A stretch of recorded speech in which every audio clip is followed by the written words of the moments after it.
ताज़ा तरीन खबर यह सामने आ रही है कि सऊदी अरब की तरफ से इंतहाई होलनाक किस्म का हमला किया गया है और यूएई की कमर को तोड़ दिया गया है।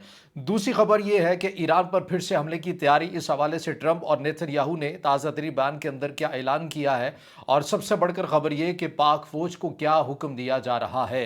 ये तीनों खबरें आपको ज़ाहिरी तौर के पर अलग लगती हैं, मगर ये एक साथ कैसे जुड़ी हुई हैं, ये तमाम चीज़ें मैं आपके सामने रखूंगा। अस्सलाम वालेकुम। आज तारीख है 30 दिसंबर 2025 और मैं हूं रजा अब्बास। आपसे दरख्वास्त के वीडियो को लाइक और चैनल को सब्सक्राइब जरूर कीजिएगा।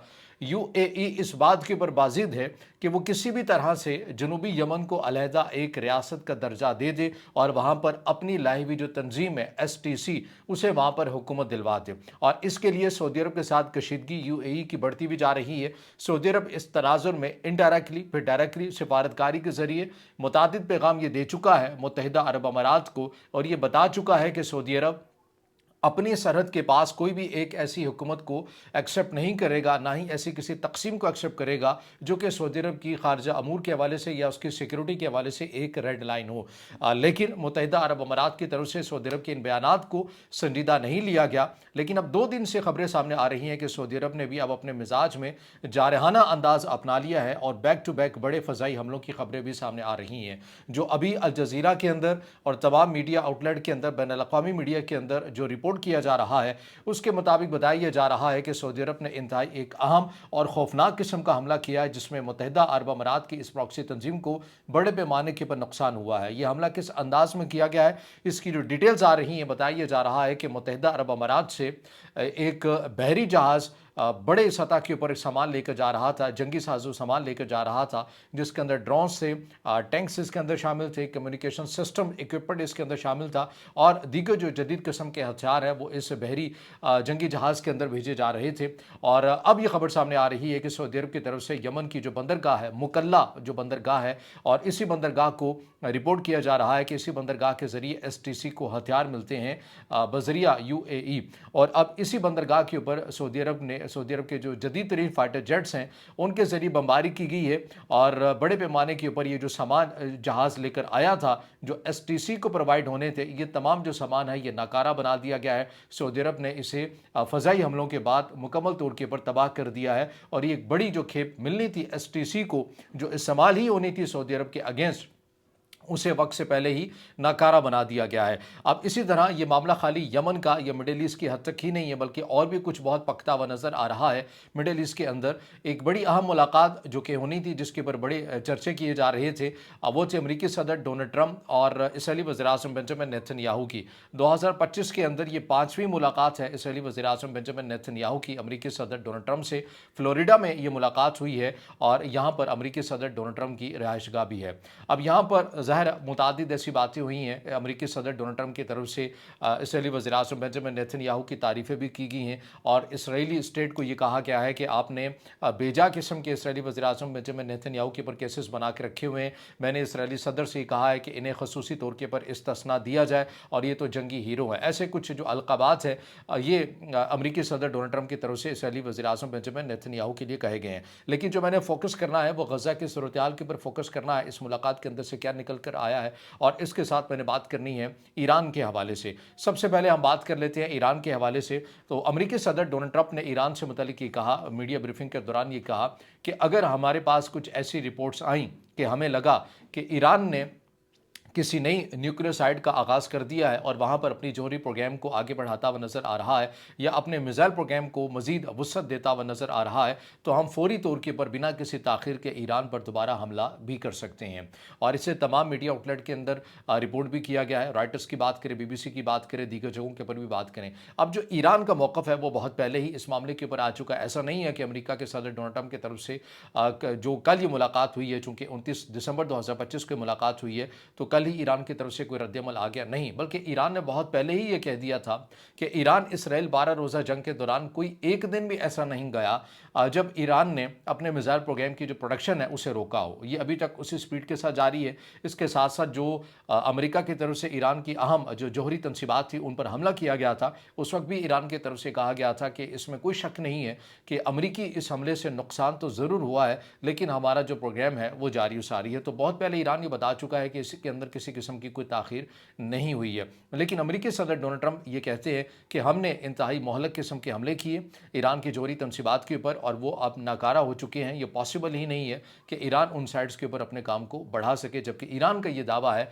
कि हमें नुकसान तो ज़रूर हुआ लेकिन इस हद तक नहीं हुआ बल्कि काम जारी सारी है।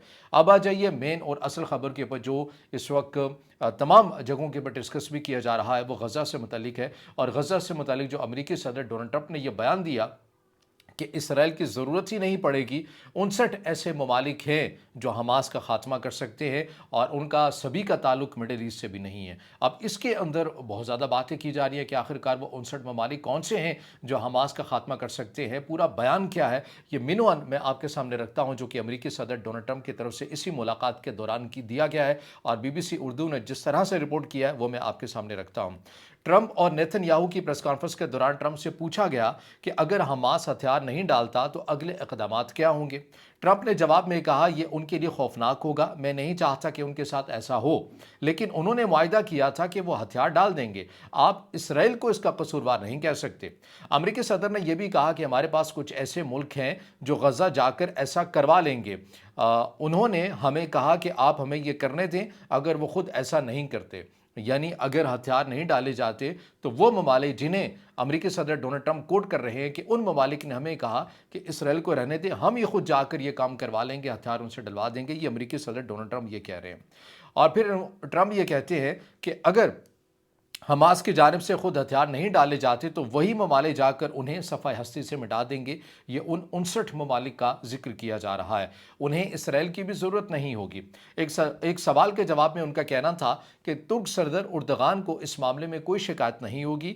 अमेरिकी सदर का कहना था कि हमारे पास 59 ममालिक हैं जो उससे इत्तफाक करते हैं। ये मिडिल ईस्ट में असल अमन है। ये बड़े मुल्क हैं जो मिडिल ईस्ट के बाहर से भी हैं।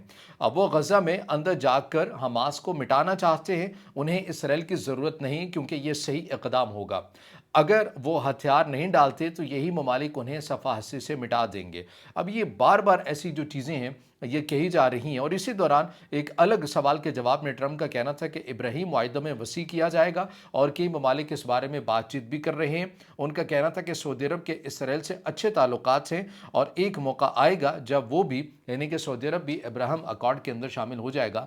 ऐसा ये कह रहे हैं अमेरिका के सदर डोनाल्ड ट्रंप। ये मिनवन वो अल्फाज हैं, वो बातें हैं जो BBC उर्दू ने रिपोर्ट की और मैंने आपके सामने रख दी।